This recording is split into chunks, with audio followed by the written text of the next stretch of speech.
two reporters. Same newspaper, same week. Completely opposite stories about whether the palace is trying to bring Harry back, and a question mark quietly added to one headline after the fact that tells you more than either article does on its own. That is the most consequential royal story running in the British press right now. And it is not about a Sussex Instagram post, not about an As Ever product launch, not about a Geneva speech. It is about a civil war that has broken out inside the Daily Mail itself, between named journalists with named sources, fighting in public over whether there is a secret palace plan to reunite the royal family with the Sussex household, or whether the entire idea is, in the words of one well-sourced American royal observer, an emotional fantasy being pushed into the media by Harry's own circle in the hope that it will somehow come true. Pour something strong. The gossip this week is operating on multiple levels simultaneously, and it rewards careful reading. There is the story about a new palace aide whose rise has been remarkable enough to put his name at the center of a national newspaper controversy. There is the story about two senior male journalists arriving at irreconcilable conclusions in the same publication. There is the story about an American journalist whose palace source delivered the single most quoted line of the week. There is the story about Invictus's financial picture and the board member who just walked out. And there is the story about a wedding anniversary photo dump that a Daily Mail columnist took apart with surgical precision. All of it is connected. All of it is worth understanding. And tonight, we are going through every beat of it. Let's start with the man whose name is suddenly everywhere, Theo Rycroft. By the published reporting, Rycroft is a former British diplomat who became Deputy Private Secretary to the King in February. He is married to Flora Astor, the sister of Samantha Cameron, wife of former Prime Minister David Cameron. That family connection alone gives him a level of establishment access that very few people inside the palace bureaucracy can match. By reputation among colleagues, he is calm, politically astute, and unusually skilled at navigating difficult personalities and genuinely delicate diplomatic situations. His reputation inside the institution was reportedly built in his first months in post through two specific engagements. He was, by the published reporting, central to the smooth choreography of the King's recent United States state visit, a high-stakes diplomatic set-piece involving President Trump that the British establishment had, by every available account, feared considerably more than the final outcome suggested was warranted. He was also credited, by the same reporting, as central to the success of William's high-profile appearance at the reopening of Notre Dame Cathedral in Paris, the event at which William met Trump for the first time. Both engagements went considerably better than anyone had originally hoped. Both have been credited in significant part to Rycroft's work. That is the context in which Charlotte Griffiths, the senior Mail on Sunday editor with her own well-established palace sourcing, published the piece that set the week alight. By her sources, Rycroft has made it his #1 mission and career ambition to reunite Harry and William and spare the king from further pain. The piece cited his view, by Griffith's sourcing, that the present family situation has become, in his alleged words, effing ridiculous, and that he is now urgently seeking to resolve it for the king's sake. One source described his attitude as believing it is time to knock the brothers' heads together. The piece suggested Rycroft sees a meeting between the king and Harry during Harry's expected July visit to Britain, ahead of next year's Invictus Games in Birmingham, as both possible and desirable. It described him as one of the very few palace aides with credible relationships on both the King's and the Prince of Wales's side of the institution simultaneously, a product of his earlier Paris diplomatic posting, during which he worked closely with William on several international engagements. The piece also acknowledged the structural difficulty. Harry's visit to Balmoral last year reportedly lasted less than half a day. The relationship between the brothers is, by every available account, not in a place where diplomatic facilitation alone can resolve it. William's reported position following the publication of Spare, that Harry's name should not be mentioned in his presence, is a hard institutional reality that even the most skilled operator in the building must work against. It is worth noting what makes the Griffiths piece significant beyond its specific claims. She is not a fringe voice. She is a senior editor at a publication with deep palace connections, drawing on sourcing that has produced accurate reporting on the Sussex side of the story over many years. When she files a piece, the wider royal commentary world takes it seriously, which is exactly why the editorial response to the piece carries the weight it does. If Palace Insider is giving you the full picture that other channels skip, go ahead and hit the like button.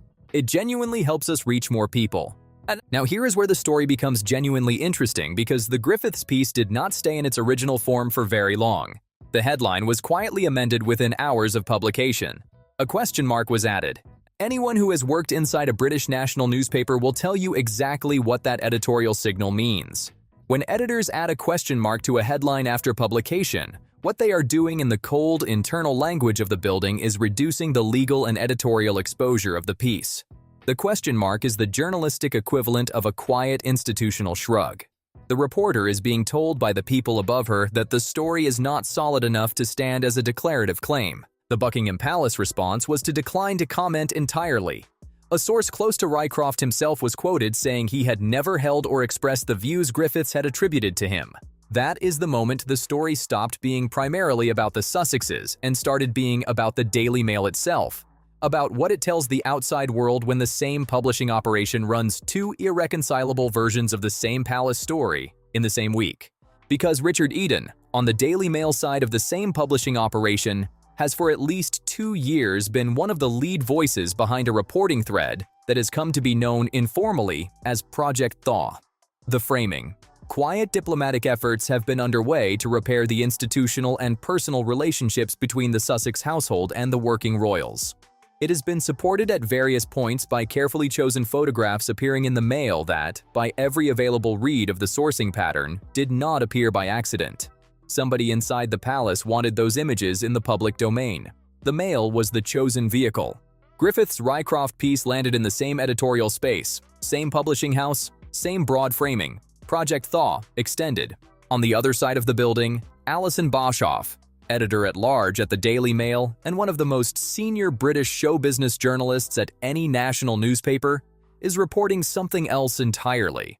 By her commentary on the Royalist podcast with Tom Sykes, and by her quoted remarks in reporting from the American journalist Paula Froelich, Boshoff's read on the present situation is that there are very, very few voices inside the palace who genuinely want to extend any meaningful trust to Harry under any circumstances, with or without Meghan attached to the situation. Her view, by every available signal in her recent published commentary, is that the Project Thaw reporting framework is significantly overstated, that much of what is being framed as palace movement towards reconciliation is, in her phrase, dispatches from a wish rather than a report from a reality. These are not minor journalistic disagreements. These are senior reporters at the same publishing operation, with their own established sourcing, openly arriving at incompatible conclusions and publishing them in the same outlet. Neither side is backing down, and the editorial choreography around it only reinforces the division. Days after Boshoff's column reporting that nobody wanted Meghan around, the Daily Mail ran a commissioned piece arguing in essentially the opposite direction. That piece, by every available signal of how British national newspapers commission across editorial lines, was a deliberate counterweight. A signal that the building is in real time hosting two distinct editorial positions on the same story. Subscribe to Palace Insider and drop a comment below. Which version of the story do you find more credible? Into the middle of this civil war stepped Paula Froelich, American journalist, Substack publisher, News Nation contributor, and by every available indication, one of the best-sourced American voices on the wider Sussex story. Froelich went directly to a palace source she has cultivated over years of reporting on this subject. The line that came back is the one that has been quoted everywhere this week. There is, by her source's account, no Project Thaw. The king would like to see his son and his grandson. But in the line that has now traveled, nobody ever wants to see Meghan again. The reasoning by the source's account is structural. The palace believes Harry himself is fully untrustworthy. You cannot work institutionally with someone who has, in the palace assessment, used every prior private conversation as material for a future memoir, broadcast interview, or streaming series. The situation is, in practical terms, impossible to manage.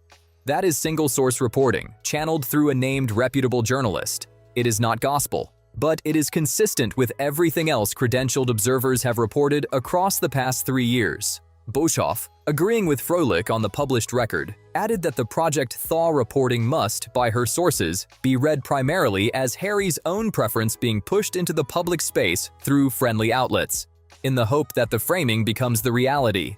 The pattern she observed repeats reliably. A story appears suggesting the king might meet Harry on his next visit. A story appears suggesting the brothers might reconcile. The stories appear, the commentary repeats them, And then at the next ceremonial event the working royals attend, nothing has actually changed. Wishes published as news. The audience has begun to read them that way. Froelich added one more detail that is worth pausing on because it captures the practical reality underneath any imagined reconciliation scenario more clearly than almost anything else in this week's reporting. By her account of her source's framing, the king cannot be alone in a room with Harry. Somebody has to be present at all times during any interaction between them. Take a moment with that. That is not a diplomatic nicety or an institutional formality. That is the kind of restriction families put in place when the relationship has reached a point where no private space can be guaranteed to stay private. It is also, as Froelich noted with some care in her commentary, deeply sad. A father in the late stage of his cancer journey who cannot have a private conversation with his second son. Because every private conversation has, in the palace's assessment, become material for a future broadcast, publication, or streaming series. That is the picture from inside the Project Thaw conversation that is not making it into the friendlier Daily Mail framing. The friendly framing focuses on the aide's reported mission and the king's genuine personal desire to see his son. The harder framing focuses on the operational conditions that make any meeting structurally impossible to manage safely.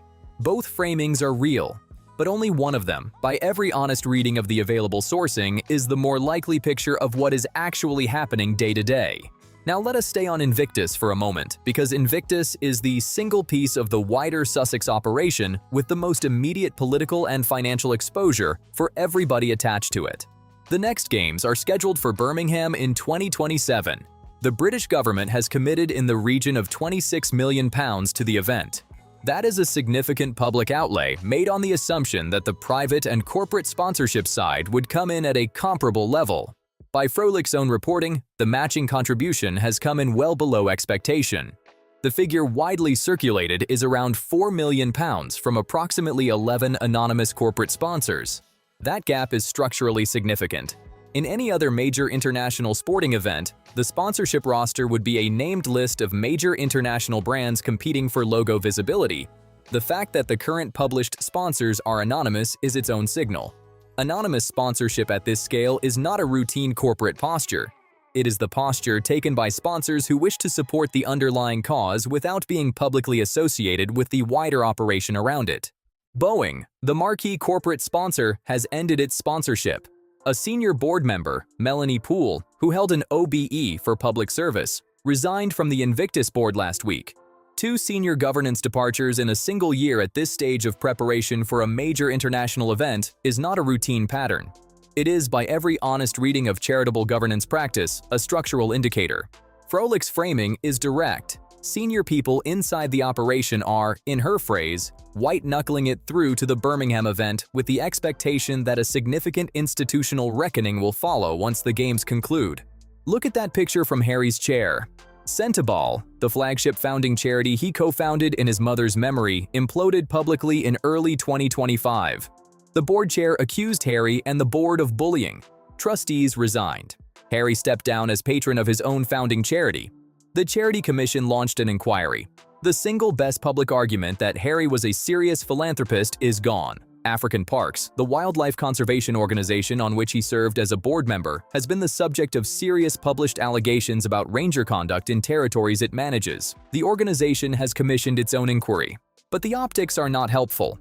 Travelist, his sustainable tourism initiative, is, by Froelich's commentary, also facing its own published scrutiny.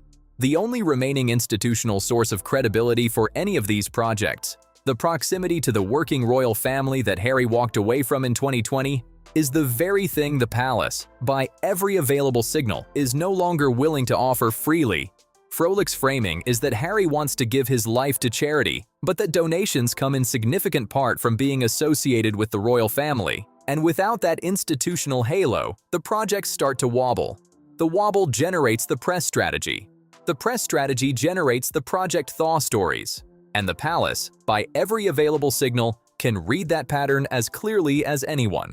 Now to the wedding anniversary post. Because Jan Moyer's Daily Mail column taking it apart is one of the most precisely written pieces of royal writing published this week, and it deserves its own moment. Over the 8th anniversary weekend, Meghan released to her 4.5 million followers a series of previously unseen photographs from the 2018 wedding. Multiple posts, multiple images. behind-the-scenes shots that had not, at the time of the wedding, been made public, in part because the original ceremony had operated under a strictly enforced no photographs policy. Guests were required to hand their phones and cameras in at the door so that the couple could enjoy what was, in the original brief, absolute privacy. 8 years later, those images have been released to 4.5 million people by the woman who originally insisted on the privacy in the first place. Moir's central observation, drawn from her column, was precisely stated. When it comes to the Duke and Duchess of Sussex, privacy is a highly prized territory, which they often choose to invade themselves, on behalf of themselves, for the benefit of themselves. Her opening paragraph asked, with the lightness of voice that has defined her column for years, what the world's most private celebrity couple should do to mark their 8th wedding anniversary. Should they hide under a rock, bask on the out-of-reach beach, trek along the quality time alone trail? Or, and here was the bold idea, why not go crazy and post dozens of previously unseen photographs of their incredibly private 2018 wedding for millions of nosy Parkers to inspect? It was, she noted, the same wedding where guests were required to hand over phones and cameras to ensure the couple's total privacy. A privacy they had demanded and exacted from everyone except themselves since day one. She cataloged the imagery. The Frogmore evening reception shots in which Harry and Meghan were captured, in her memorable phrasing, suction kissing like a pair of squids. The carefully framed solo Meghan shots. The intimate dance footage. The anniversary cake footage. The small penguin statue Harry gave Meghan, apparently referencing a fancy dress party at which the couple once appeared in matching penguin costumes.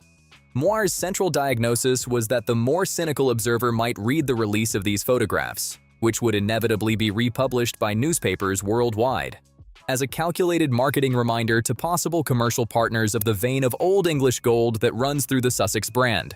They are royal in her framing, and they would prefer the audience never forget it. The honest force of the column is that it does not need to attack Meghan personally to make its case. It simply lays out the contradiction in clean prose. Privacy was the public principle for which the original wedding was constructed. Privacy has been repeatedly invoked to justify every subsequent reduction in contact with the British press. Privacy was the basis on which the legal cases against British tabloids were brought. And privacy, 8 years later, has been voluntarily set aside to convert the original wedding into brand content. Froelich added one detail the wider American audience may have missed. There are no photographs of Meghan with her mother in the release. On a bride's wedding day, those images are in every other public wedding album the heart of the personal imagery. No close-up of the late Queen Elizabeth. One photograph in which then Prince Charles appeared in the background of a wider frame. One photograph of Sir Elton John at a piano, an image that carried by Froelich's observation an unintentional echo of his appearance at Diana's funeral. The released roll, by every available read, was curated around the present commercial brand rather than the personal relationships the original wedding day was built upon. Pull back now and look at the wider shape of what this week tells you. On one side, a Daily Mail civil war over whether the palace is quietly working to bring Harry back. 2 senior reporters, 2 distinct sourcing networks, incompatible conclusions, same outlet, same week, with a question mark quietly added to the friendlier headline after the fact. On the other, a Sussex household simultaneously running a financially strained Invictus operation, a formally closed Archewell Foundation, a Centiball relationship that ended in public collapse, an anniversary post that landed in A-list celebrity silence, and a press strategy that Boshoff and Froelich have both now described with the same phrase, wishes published as news. This is, by every honest reading of the available reporting, the picture of a post-royal operation that is no longer fully in control of the narrative around it. The friendlier stories are appearing. The unfriendlier stories are appearing. Both are appearing in the same publications, in the same week, under different bylines, and the wider commentary community is increasingly declining to choose between them. There is also a structural shift worth naming because it explains why this weekly cycle has felt different from the post-royal cycles of even 6 months ago. For most of the previous several years, the Sussex side could rely on the friendly American media to set a dominant counter-narrative. The British press would push back, and the public would read the contest as a contest. That was the operating equilibrium. The Sussex side could lose individual British press cycles and still come out roughly even at the end of every month because the American end of the conversation would carry the brand through. What has changed in the past several months, by every observable signal, is that the American end is no longer carrying the brand the way it used to. The Serena Williams unboxing did not land as a celebration. The wedding anniversary post drew silence from the American celebrity world. The Daily Mail counterweight piece read as manufactured rather than organic. The American carry is starting to wobble at exactly the moment the British inside reporting is splitting in public. That is a structural shift. And structural shifts of that kind, in the cold reading of how media narratives move over time, do not as a rule reverse themselves quickly, cleanly, or on the timeline the affected party would prefer. The Project Thaw question will not be resolved by any single press cycle, and probably not by the next several either. The palace will continue to do what the palace has always done: keep its private conversations private and its institutional decisions opaque.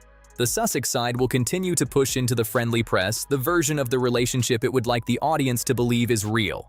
And hovering across all of it, the working royal family will continue quietly doing what working royal families do: state visits, the Chelsea Garden Show, the patient, unshowy work of the institution that no Instagram post can replicate.